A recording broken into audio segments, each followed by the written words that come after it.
இன்றைய வசனம் தியானத்தின் தலைப்பு. என்னை தூக்கி எடுத்து என் கால்களை கன்மலையின் மேல் நிறுத்தி.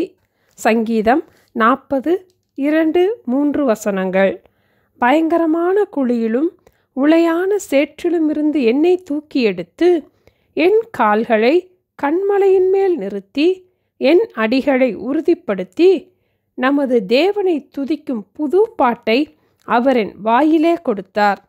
இதற்கு முந்தின வசனத்திலே கர்த்தருக்காக பொறுமையுடன் காத்திருந்தேன், அவர் என்னிடத்தில் சாய்ந்து என் கூப்பிடுதலை கேட்டார் என்று வாசிக்கிறோம். மூல பாஷையிலே பொறுமையுடன் காத்திருந்தேன் என்ற வார்த்தைக்கு கர்த்தருக்காக பொறுமையுடன் காத்திருந்தேன் என்று 2 முறை வருகின்றது. எதிர்பார்ப்புடனும் ஆவலுடனும் பொறுமையுடனும் தாவீது இந்த இடத்துல கர்த்தருக்காக காத்திருந்தார். நாம் கர்த்தருக்காக காத்திருக்கும் நாட்களிலே பொறுமையோடும் நம்பிக்கையோடும் காத்திருப்போம். ஆண்டவர் நம்முடைய கூப்பிடுதலை கேட்பார். தாவீதின் சூழ்நிலை பயங்கரமான குழியிலும் உளையான சேற்றிலும் இருப்பதைப் போல நம்பிக்கையற்ற நிலையிலே இருந்தது, நிலையற்ற நிலையாக இருந்தது.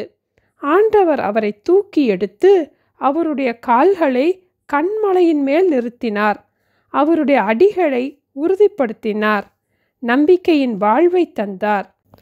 இந்த சூழ்நிலையின் அற்புதத்தை பார்த்து தேவனை மனதார துதிக்கும்படி செய்தார். ஒரு சிறு கதையின் மூலம் நாம் இதை எளிதாக புரிந்து கொள்ளலாம். ஒரு காட்டிலே வாத்து தன் முட்டைகளை அடைக்காத்து கொண்டிருந்தது. குறிப்பிட்ட நாட்களுக்கு பின் முட்டையிலிருந்து வாத்து குஞ்சுகள் வந்தது. ஒரு முட்டை மட்டும் பொரிக்கவில்லை, ஆதலால் மீண்டும் அடைக்காக்க ஆரம்பித்தது. சில நாட்களில் அந்த குஞ்சும் பொரித்தது. ஆனால் மற்ற குஞ்சுகளை காட்டிலும் இது பெரிதாகவும் கழுத்து நீளமாகவும் பார்ப்பதற்கு வித்தியாசமாக இருந்தது. மற்ற வாத்து குஞ்சுகளுக்கு இந்த குஞ்சை பிடிக்கவில்லை. எல்லா குஞ்சுகளும் அவ்வப்போது இதை கொத்தி சென்றது. இந்த குஞ்சும் புறக்கணிக்கப்பட்ட நிலையில் இருப்பதை பார்த்து மனம் வருந்தினது. வாத்தும் எல்லா குஞ்சுகளும் நீந்தி சென்ற போதும் கூட இந்த குஞ்சும் நீந்தினது. கழுத்து உயரமாக இருந்ததால் எல்லா குஞ்சுகளும் அவ்வப்போது வந்து கொத்தினது.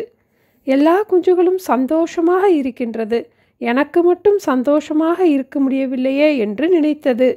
தனக்குள்ளே தான் அழகாக இல்லாததால் எல்லோரும் என்னை வெறுக்கிறார்கள் என்று நினைத்து கொண்டது. அருகிலே ஒரு சிறு குளம் இருக்கும் இடத்திலே 2 அன்னப்பறவைகள் சிறகடித்து பறந்து இறங்கினது. அந்த இடத்திலே இந்த பறவையையும் அவைகள் வரவேற்பதைப் போல உணர்ந்தது. இந்த பறவையும் அந்த குளத்திற்குள் சென்றபோது தண்ணீருக்குள் தன்னை பார்த்தது. தன் கண்களால் அதற்கு நம்ப முடியவில்லை. தன்னுடைய இறகின் நிறமும் வெண்மையாக அழகாக இருந்தது. அந்த பறவையைப் போலவே சிறகடித்து பார்த்தது. அவைகள் பறக்க ஆரம்பித்ததும் இதுவும் சேர்ந்து பறக்க ஆரம்பித்தது. மிகுந்த சந்தோஷத்திலே குரல் எழுப்பிக்கொண்டே பறந்தது. முன்பு குரல் எழுப்பினால் பயப்பட வேண்டியிருக்கும், ஏனென்றால் எல்லா வாத்து குஞ்சுகளும் சேர்ந்து கொத்திவிடும். ஆனால் இன்று சந்தோஷமாக குரல் எழுப்பும் போது ஆங்காங்கே பார்ப்பவர்கள் அதற்கு சாப்பிட கொடுத்து ஆவலோடு அதை பார்த்து சந்தோஷப்பட்டார்கள். நம்பிக்கையற்ற வாழ்க்கையிலே தன்னில் இருக்கும் சிறகடிக்கும் தன்மையை கூட அதனால் அறிந்து கொள்ள முடியவில்லை.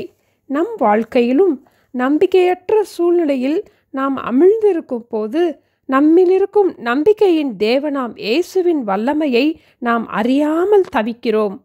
ஆண்டவரை நோக்கி நாம் கூப்பிடும் போது நம் வாழ்க்கையிலே நம்பிக்கையின் தேவன் சகலவித சமாதானத்தாலும் சந்தோஷத்தாலும் நம்மை நிரப்புவார்.